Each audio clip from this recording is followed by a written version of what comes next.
আমি ছোট্ট বন্ধু আবার আজকে আবার চলে এসেছি।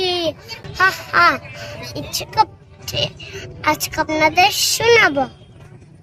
লিখেছেন আহসান আবেদ। মনারে মনা, কোথায় যাস?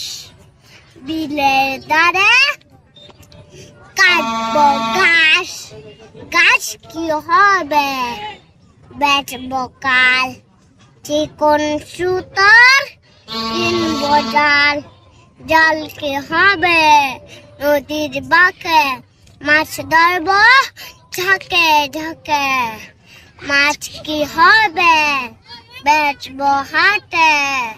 কিনবো শাড়ি পাটে পাটে। মাকে দেব রঙিন হাড়ি।